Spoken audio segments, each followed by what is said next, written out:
NBA games last night.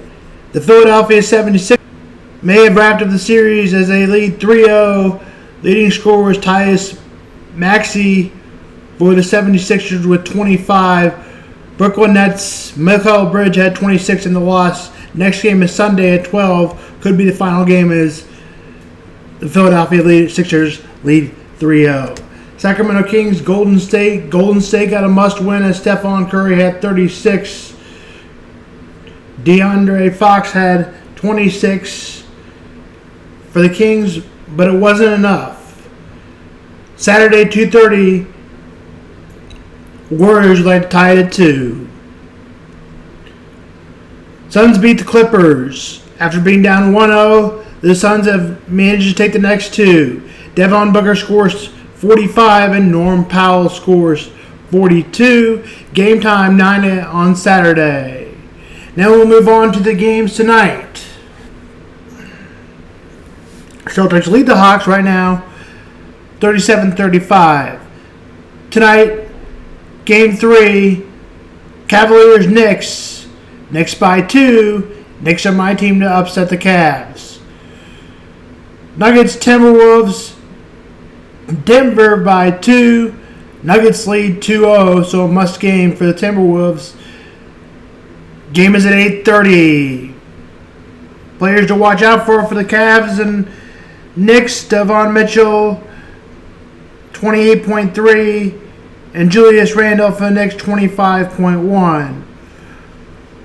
For the Nuggets in Minnesota, obviously Nikola Jokic, back-to-back winner MVP 2020.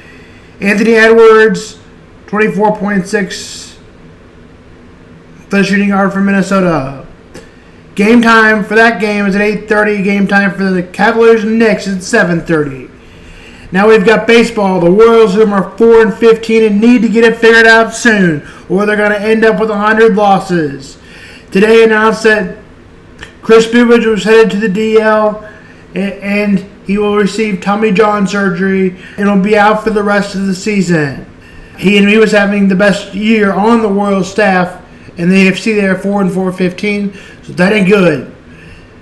Mike Trout and Shohei Ohtani, scary hitters, but one of them, Shohei Ohtani, gets to pitch tonight against Taylor Clark.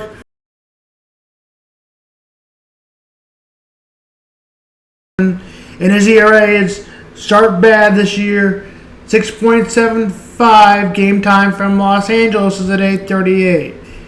Cubs and the Dodgers squared off. Surprisingly, the Cubs had Drew Smyly, who nearly pitched no-hitter.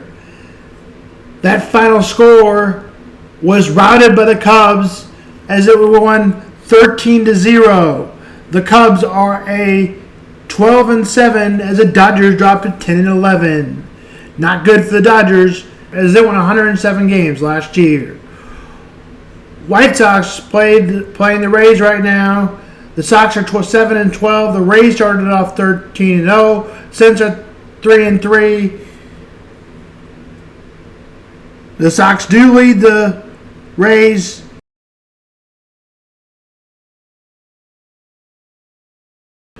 The St. Louis Cardinals will play the Seattle Mariners. Steven Martz will start for the Cardinals. He has a 6.78 ERA. George Kirby will start for the Mariners. Cardinals are 8-11. The Seattle Mariners are 8-11. This game starts at 9:10 from Seattle. Jerick McKinnon to start. Now we're going to move on to football. Now we're going to talk Jerick McKinnon. What does Jerick McKinnon signing mean if the Chiefs sign him? He is one of the best players, the screen players in games, but he has one specialty. If the Chiefs can find a specialty screens player, I'll take him. Plus, he's going to turn 30, and you're going to sign him to a 1-year contract, probably paying $2 or $4 million. He did overachieve his $1 million contract last year. Deuce Vaughn is a 4th-round, 5th-round player. Maybe you can take, in my opinion, that's who I'd take for the screen, or some other specialty players on the screen side. Jerick McKinnon, just because he's at the age of 30, and usually at 30, the running back production stops. As we've previewed number 1 draft pick last night, here is that link of Chapter 2, and Chapter 1 was Mental Health, My Story. The first thing the Texans might do is move down. If they do move down, I would move down to 5 so they can pick up Jalen Carter, who had a reckless driving charge earlier this year. So that is the question mark. Is the playing production usually trumps the playing character issues.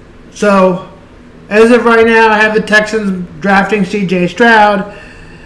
They could move up and get a first number 12 pick, and if the Texans want to move up, they can get a number 12 pick in Seattle and get the number 12 pick and their number 5, and maybe a second, fourth, third for this year. And of course, they would take the Seattle pick for next year. Davis Mills, do you really want to be your quarterback? I don't. I would rather have CJ Stroud, and you can work on trading Davis Mills if you want. Willie Anderson Jr. has them dropping to 3 as the quarterback is filled in Arizona Cardinals. Or I would take the chance on Jalen Carter, but I don't think they will. I think the Seahawks will take the chance on Jalen Carter, unless the Texans move up. Number 4 will be Will Lutz, or they could take Anthony Richardson. Now, Mario Kiper has him dropping to 11,